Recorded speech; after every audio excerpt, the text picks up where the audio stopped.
and welcome back to the Everyday Therapist. I am your host here, Dr. Deb, and this is a place where we talk about all sorts of things psychological, from research perspectives to clinical perspectives. And today I'm going to begin to cover the cluster A personality disorders. Now, the cluster A personality disorders, if you watched my most recent video, are the ones that uh, people who have them tend to come across as somewhat eccentric. So, the person who might dress a little strangely, but is not bothering anyone or anything like that. So, the first one we're going to talk about is a paranoid personality disorder. Now, this is different from paranoid schizophrenia. Someone who has schizophrenia with a paranoid aspect tends to have multiple hallucinations and delusions of paranoia. Uh, but again, they tend to have hallucinations to the point of they may actually see, say, wounds on their bodies from somebody. They think somebody has inflicted them. In fact, I once saw a video of a person who had such a disorder pointing to what he said he had been shot by the police on his arm, and there was nothing there. He just had the hallucination that his body had been injured by police. Now, somebody who just has a personality disorder that is focused on paranoia tends to just is a person who thinks that everybody is either talking about them or has bad plans for them. And is not very trusting of anybody at all. That type of person will not confide in others, will just be always sort of uh, literally almost looking over his or her shoulder, thinking that he or she is a target for somebody else. Now, how does this kind of behavior start? Well, what the research shows is that somebody with a paranoid personality disorder tends to begin to show these types of withdrawal behaviors at an early age. The person will begin to be distrustful of others, often as a child, definitely by teenage years. And the person might self isolate, um, not do well in school, and begin to think everybody's against him or her doing well. Uh, they tend to be anxious, again, worried that people are against them. And it ends up becoming, uh, as I said, starting it out in childhood at some point and just increases. So, in my own personal experience, I have never seen someone that had this diagnosis.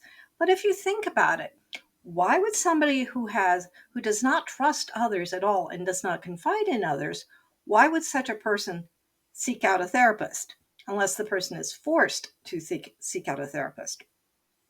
So, somebody with a paranoid personality disorder is is not likely to be standing out in terms of needing therapy. Now, in terms of prevalence, it's a very small portion of the population that that we know can be classified with a paranoid personality disorder. Let me check my notes. It's on the order of about 3%, except in forensic situations, like in prisons and places like that. Then it goes up to about 23%. And if you think about it, if somebody is in a prison situation where there can be potential dangers and maybe it's a place where you wouldn't want to trust anyone, then those sorts of thought processes that are reflected by somebody with paranoid personality disorder might come to the forefront. But in general, in the regular population, it's only about 3%, and it's more prevalent for men than for women. Uh, and I don't really know why that's the case, but it is. So, again, since I don't have any detailed experience with this personality disorder, I'm giving you the information that I have found in the uh, Diagnostic and Statistical Manual, the DSM, to give you an idea about what that kind of personality disorder would look like. And you may have run into people who would manifest this disorder. Again, it's the type of person who always thinks others are out to get him or her, um, and will not be forthcoming with information because the person is afraid that anyone who hears the information will then do something detrimental to the person. So that is what that personality disorder is like. In my next discussion, we'll be talking more about other personality disorders from the cluster A group. So now, shifting gears, I'm going to give you a little bit more information about ways to help reduce anxiety. Now, many people have heard of ASMR, and that stands for Autonomous Sensory Meridian Response, ASMR. Now, what is that? Well, it, if you go online and look at the definition, basically what it describes is a set of environmental stimulation that causes a person to have sort of tingles that start at the head and maybe work down the body. Uh, and for different people, different kinds of environmental stimulation will cause these kinds of behaviors or responses, I should say. So for some people, hearing various kinds of sounds will elicit the body response. For others, it is what's called personal um, attention. Like for some people, if you go off, especially for women, if you go off to get your hair done and somebody's washing your hair and talking to you, that can potentially elicit that kind of body feeling. Also, for others, it could be just seeing certain things. For example, I knew someone who received ASMR response by watching, um, she would watch YouTube videos of somebody carving soap, soap carvings. I knew someone else who would get the same sort of response by watching YouTube videos that were of slow train rides through the Norwegian forest. So there are lots of different ways to get the response. And some of the benefits of this response is that it usually makes a person feel more calm, reduces anxiety, can help a person go to sleep uh, just because they now feel calmer, and it helps quiet the internal chatter. So it can be very useful. Uh, Now, there's been a recent study that ties the ability for receiving the calmness and the relaxation benefits from ASMR to people who are can be classified as on the neurotic side. Now, neuroses and psychoses really are not well specified in uh, the literature that clinicians use. Neuroses does not appear in the DSM as a diagnosis.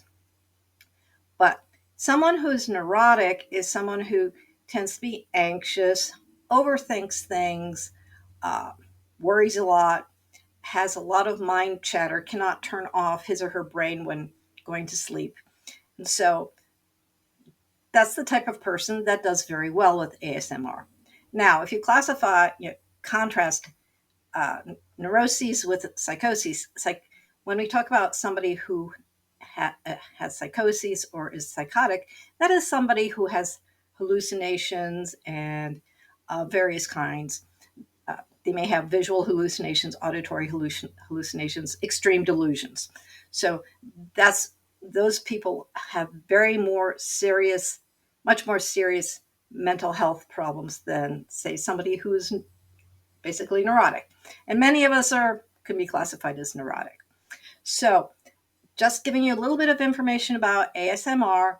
There are tons of videos on YouTube about ASMR, various kinds. You type in your search criteria for the type of thing you would like to watch or listen to, and you can pull it up. There are also applications for cell phones that also present ASMR. So there are lots of opportunities out there if you find that as a way that you could explore as a way to help reduce your anxiety.